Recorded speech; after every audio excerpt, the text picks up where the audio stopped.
estudantes, tudo bom com vocês? Sejam bem-vindos a mais um vídeo aqui no canal. E hoje nós vamos saber o que tanto essas redações fizeram para poder obter essa pontuação máxima. E é claro que vocês sabem que não são todas elas que ficam disponibilizadas na internet pra gente. Daí, apenas uma quantidade limitada que a gente pode ter acesso. Porém, o Lucas Felpe, o garoto que tirou a nota 1000 na redação do Enem de 2018, ele resolveu então criar uma cartilha com a maior parte das redações nota 1000, tanto do ano de 2018 quanto de 2019, para poder auxiliar vocês, estudantes. E é através dessa cartilha que eu obtive essas informações e estou trazendo para vocês. E se vocês tiverem interesse sobre essa cartilha, eu vou estar deixando aqui na descrição o link dela. Mas vamos logo para o vídeo. Então, a primeira característica que a gente pode encontrar dentre essas redações que elas têm em comum é justamente a questão da estrutura do texto. Como assim, Vivian? Gente, vocês sabem que o Enem, ele pede que o seu texto, que a sua redação tenha introdução, desenvolvimento e conclusão. Então, se a gente for analisar as 44 das 53 redações que tiveram a nota 1000 no Enem de 2019, a gente vai perceber que todas elas tiveram 4 parágrafos, que foi justamente o primeiro parágrafo para a introdução, o segundo e o terceiro para o desenvolvimento e o último e quarto parágrafo para a conclusão. Então, vocês sabem bem melhor do que eu que há professores que falam: bom, o texto é seu, então você pode fazer dele o que bem entender. Inclusive, até mesmo modificar a quantidade de parágrafos, como, por exemplo, você pode deixar 3 parágrafos, você pode deixar 5 parágrafos, 6 parágrafos. E, na minha humilde e sincera opinião, eu não aconselho isso. Por quê?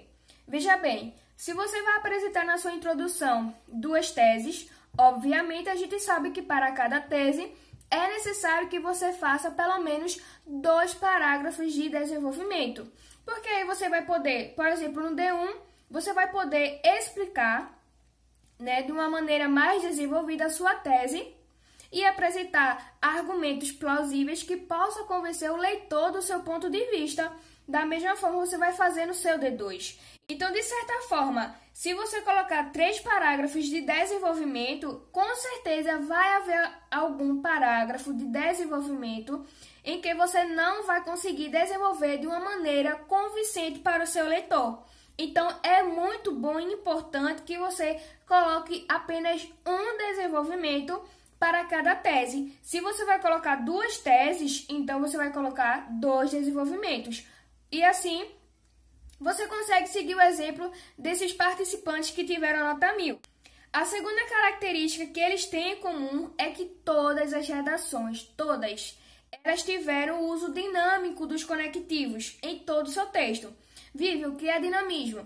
Estudantes, dinamismo significa algo que está em constante mudança, ou seja, eles tiveram o bastante cuidado de não usar um conectivo de uma maneira repetitiva, como por exemplo, vamos supor que um determinado participante estava lá explicando o seu D1 e ele usou o conectivo haja vista. Só que na linha seguinte, ele ainda estava explicando aquele argumento. Então, para ele não repetir esse haja vista, vamos supor que ele usou porque. Ele usou uma vez que. Entendeu? Então, é importante que você tenha esse vocabulário variado de conectivos, porque até isso o avaliador vai ver na sua redação. Se você está usando muitos conectivos, que é importante. Se você está usando conectivos de uma maneira repetitiva, que você pode perder pontos por isso. E se você apresenta um vocabulário variado de conectivos. A terceira característica que a gente pode encontrar é que 39 das 44 redações iniciaram com o repertório sociocultural. Eu fiz um vídeo aqui, foi justamente um dos primeiros vídeos daqui do canal, que foi explicando sobre a introdução. E eu falei justamente nesse vídeo a importância de você colocar repertório sociocultural na sua introdução. Como, por exemplo, você chega em uma biblioteca e você dá de cara com um livro que você nunca leu, que você nunca ouviu falar, mas lhe chamou a atenção devido à capa dela, devido à beleza da capa dela. Então, a mesma coisa, a gente pode trazer essa comparação para a sua redação. Porque se você já iniciar a sua redação com o repertório sociocultural, que no caso é a sua introdução, o corretor ele vai ficar impressionado, porque logo de cara você está ali demonstrando que tem conhecimento, que tem um domínio sobre aquele tema. Então é muito importante que você comece sim a sua redação com o repertório sociocultural. A quarta característica que a gente tem é que todas as 44 redações apresentaram teses explícitas e a retomada do tema na sua introdução. É de suma importância, estudante, que você deixe a sua tese explícita, porque, veja bem, eu acredito que nenhum corretor gosta de ficar procurando a tese na redação. É muito bom quando ele já pega lá a redação, lê a introdução e o participante já deixa lá no final do parágrafo as teses que ele vai desenvolver no D1 e no D2. Ou seja, ele já vai para o D1 sabendo a sua tese, sabendo o seu posicionamento em relação à temática que está sendo discutida. Então é muito importante que você faça isso. Aí você me pergunta, mas Vivian, como é que eu posso deixar minha tese explícita? A gente pode pegar o mesmo exemplo da redação do ano passado, que foi o tema sobre a democratização ao acesso ao cinema. Então vamos lá. Quais teses você poderia colocar de forma explícita? Diante disso, percebe-se que tanto o custo elevado dos ingressos, assim como a desigualdade social, são fatores que podem contribuir para a problemática em questão. Então, você perceba que as teses explícitas são o custo elevado de ingressos, assim como a desigualdade social. Se caso você fosse deixar de uma maneira diferente e deixar essas teses implícitas, você poderia colocar que essa temática que está sendo discutida na redação ela tem consigo causas e consequências que vão ser desenvolvidas ao longo do seu texto. Então, é muito importante, como eu já falei aqui, que o leitor ele já vá para o seu desenvolvimento 1, sabendo o seu posicionamento, sabendo que você vai argumentar sobre o custo elevado dos ingressos e no D2 que você vai argumentar sobre a desigualdade social. E outro fator que também é muito importante é a questão da retomada do tema. Eu costumo dizer que é muito importante você fazer isso porque você evita que haja uma certa fuga do tema. Então, sempre faça a retomada do tema da redação logo na sua introdução. Fechado? Estudantes, vejam bem, 43 redações que obtiveram a nota 1000 apresentaram 2 teses na sua introdução. E apenas uma redação apresentou uma tese. Quer saber qual a minha opinião? Sinceramente, eu sempre optei por 2 teses. Porque se você tem 2 desenvolvimentos para argumentar, é importante que você apresente 2 teses. Vamos supor que uma tese seja para abordar as causas daquele problema. E a segunda tese você aborde as consequências daquele problema em relação à sociedade. Então, é muito importante que você opte também por 2 teses. Vejam só essa característica que as redações tiveram em comum. 27 das 44 redações apresentaram como repertório sociocultural a Constituição Federal. Ou seja, mais da metade das redações nota 1000 tiveram como repertório a Constituição. Minha gente, vocês sabem a importância disso? O peso que é você apresentar como repertório a Constituição Federal? Porque se a temática da redação do Enem é somente para abordar os problemas sociais, me diga aí qual outro repertório ele pode abordar todos os problemas sociais. Não há, somente a Constituição Federal pode dar esse conteúdo para você. Então é de suma importância que você coloque esse repertório na sua redação. Inclusive eu fiz até um vídeo explicando para vocês que esse repertório não pode faltar de forma alguma na sua redação.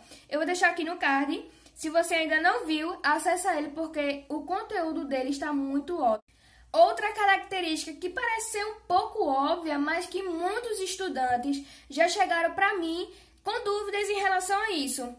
Todos os desenvolvimentos e a conclusão foram iniciadas com conectivos. Sim, há pessoas que acham que isso não é necessário. Contudo, vocês sabem que a competência 4... aquela que vai avaliar a coesão do seu texto, vai dizer que um dos operadores argumentativos que pode garantir essa coesão do seu texto, da sua redação, é justamente os conectivos. Então, sim, é importante que você não só apresente conectivo ao longo do seu texto, quando você estiver explicando alguma coisa, como também que você inicie esses parágrafos com conectivo para manter essa relação de coerência entre eles, coerência e coesão. Vê bem, 39 das 44 redações apresentaram repertório sociocultural nos 3 primeiros parágrafos. Estudante, põe uma coisa na tua cabecinha. Sim, é necessário e muito importante que você apresente repertório sociocultural nesses 3 primeiros parágrafos. Aí você me pergunta, Vivian, me convence o porquê que eu devo fazer isso. Vê bem, eu já expliquei tanto no início desse vídeo, quanto em outro que eu já fiz, que é muito importante você iniciar sua redação com repertório sociocultural.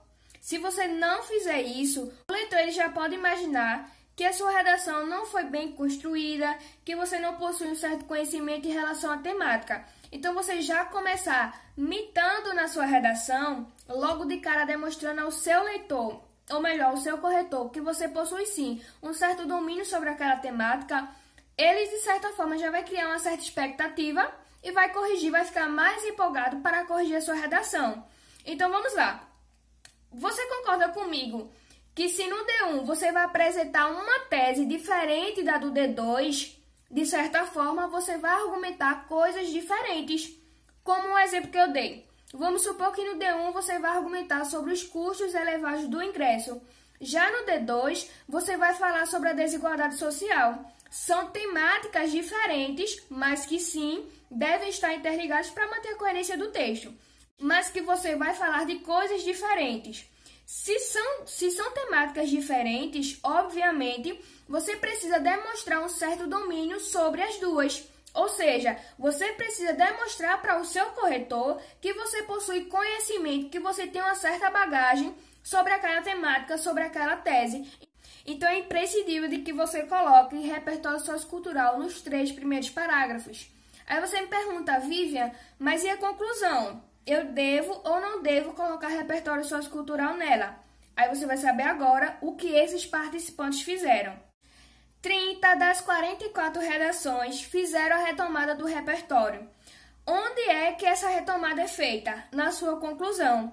Ou seja, na sua conclusão, que é o seu último parágrafo, você não deve colocar um repertório novo, porque então você não vai ter espaço na sua conclusão para poder desenvolver aquele repertório e fazer uma certa relação dele com o tema.